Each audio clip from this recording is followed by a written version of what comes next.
السلام علیکم third year. آج ہم نے تاریخ اسلام میں صلح حدیبیہ کی اہمیت کو پڑھنا ہے۔ اس سے پہلے ہم صلح حدیبیہ کے پس منظر کو دیکھ چکے ہیں۔ صلح حدیبیہ کب ہوا، صلح حدیبیہ کی شرائط کیا تھیں، صلح حدیبیہ کے نتائج کیا تھے۔ آج ہم اس کی اہمیت کے بارے میں پڑھتے ہیں۔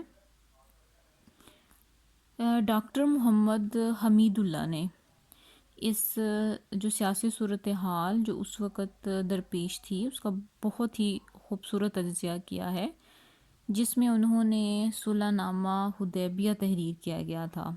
ان کے تجزیے کے مطابق مدینہ کی اسلامی ریاست اس وقت دو طرف سے دشمنوں میں گھری ہوئی تھی۔ ایک طرف خیبر کی یہودی قوت تھی اور ان کے حلیف قبائل بنو غطفان اور بنو سلیم وغیرہ تھے، جبکہ دوسری طرف قریش مکہ تھے۔ حضور صلی اللہ علیہ وآلہ وسلم دونوں دشمنوں سے باری باری نپٹنا چاہتے تھے۔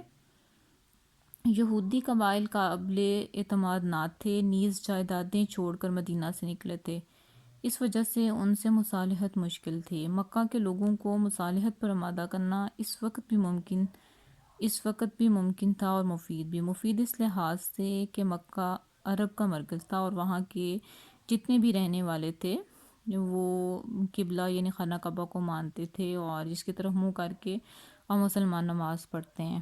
اور یہ جو تھے یہ ایسے لوگ تھے کہ ان کے اندر شجاعت، دفاعِ عہد، ادبی ذوق، انتظام سلطنت کی صلاحیت اور بے باکی جو تھی وہ کی صفات موجود تھیں۔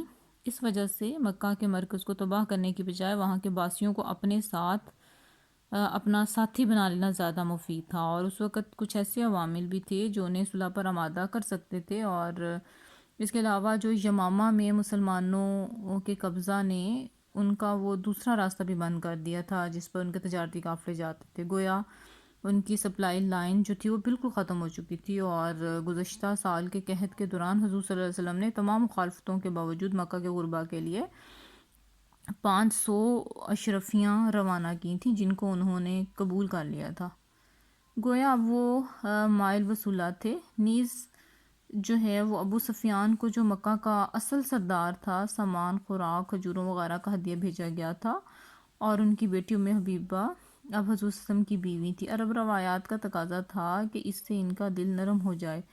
قریش مکہ کو اس زمانہ میں سپر پاورز میں سے ایران کے ساتھ بہت زیادہ ہمدردی تھی، جس سے اس سال نینوا کے مقام پر روم کے ہاتھوں شکست ہوئی تھی، اس لیے اہل مکہ کے حوصلے جو تھے ان دنوں بہت زیادہ پست ہو گئے تھے۔ ان حالات میں حضور صلی اللہ علیہ وآلہ وسلم نے حرام مہینوں میں ان کی دل پسند شرائط دے کر صلح کرنے کا منصوبہ بنایا جو بالآخر کامیاب ہو گیا، جس کو ہم صلح حدیبیہ کہتے ہیں۔ اور اس صلح کے نتائج نے یہ ثابت کر دیا تھا کہ فی الواقع یہ صلح مسلمانوں کی صریح فتح ہے، کیونکہ اس سے مسلمانوں کو اپنی مخالفت کا دوسرا مرکز یعنی خیبر کو مسخر کرنے کا موقع کس کی وجہ سے ملا تھا؟ صلح حدیبیہ کی وجہ سے ہی جو ہے وہ ملا تھا۔ اور قریش کے جتنے بڑے بڑے اکابرین تھے ان کے دل جیتنے اور ان کو سنجیدگی سے اسلام پر غور کرنے کا کام بھی اسی معاہدے کے ذریعے سر انجام پایا تھا۔